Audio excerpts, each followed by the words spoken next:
Escalation in the Middle East. Iran strikes U.S. bases in Qatar and Iraq. Locations: Doha, Qatar and Baghdad, Iraq. Bullseye overview of Iran's operation. Bashayer Al-Fath, Annunciation of Victory. Iran launched coordinated ballistic missile strikes on key U.S. military installations in the Middle East, marking one of the most serious escalations in the ongoing Israel-Iran conflict that has now directly pulled in the United States. Target 1. Al-Udeid Air Base, Qatar. Nature of the attack. Iran's IRGC launched medium-range ballistic missiles targeting the Al-Udeid Air Base, the largest American military installation in the Middle East and home to U.S. CENTCOM. Eyewitness reports. Residents in Doha filmed missiles streaking through the night sky, with multiple explosions heard near the base.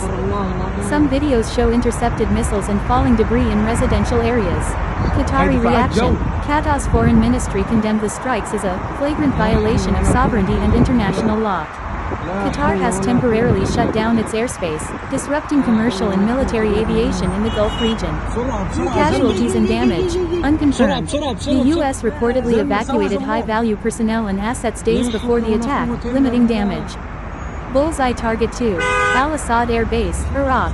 Attack details. Iranian missiles were launched at Al-Asad Air Base in Iraq's Anbar province, one of the most strategic U.S. bases in Iraq.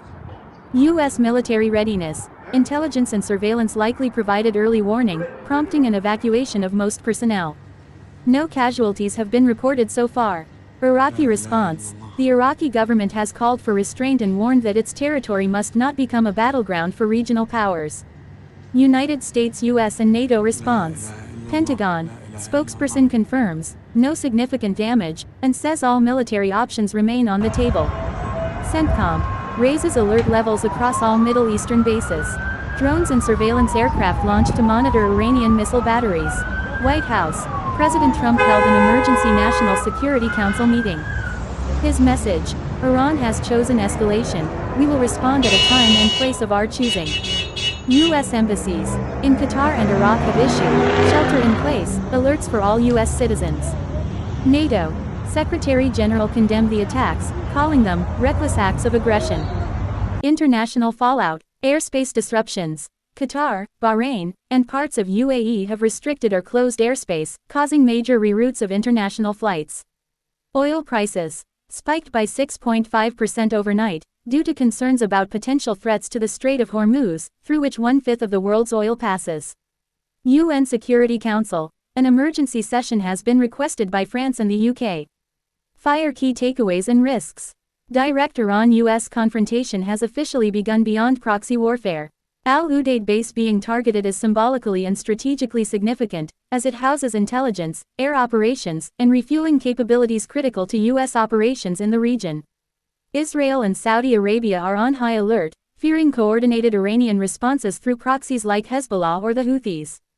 The risk of regional war involving multiple nations, and potential closure of the Strait of Hormuz, is higher than at any point in the last decade. The conflict between Israel and Iran has escalated significantly. Here's a summary of the latest updates. Key developments. U.S. strikes on Iran. The United States military has directly joined Israel's air campaign, striking 3 Iranian nuclear sites: Fordo, Natanz, and Isfahan, on Sunday, June 22, 2025. President Donald Trump stated these attacks obliterated the facilities and warned of more strikes if Iran does not make peace. Iranian reaction. Iran has denounced the U.S. strikes as a savage assault and a grave violation of the UN Charter, international law and the NPT. Iranian officials stated that personnel at the nuclear sites were evacuated before the attacks and warned of everlasting consequences, while also trying to maintain a distinction between Israel and the U.S. in their rhetoric. Israeli strikes. The Israeli military has continued its own strikes across Iran, targeting dozens of military sites, including a long-range missile site in Yazd. Israel has stated its campaign is aimed at preventing Iran from acquiring nuclear weapons and is prepared to continue strikes for as long as necessary. Casualties. Iran has reported over 400 people killed and more than 3,000 injured since Israel launched its initial strikes on June 13. In Israel, at least 24 people have been killed in Iranian strikes. International reactions. Hezbollah, the Iran-backed Lebanese militant group, condemned the U.S. strikes but did not explicitly threaten to join in Tehran's retaliation. The UN has noted a chilling pattern of Israeli forces firing on crowds seeking food in Gaza, a separate but related humanitarian concern. G7 leaders have called for de-escalation while reiterating that Iran must not have a nuclear weapon. European diplomats have been attempting to keep peace talks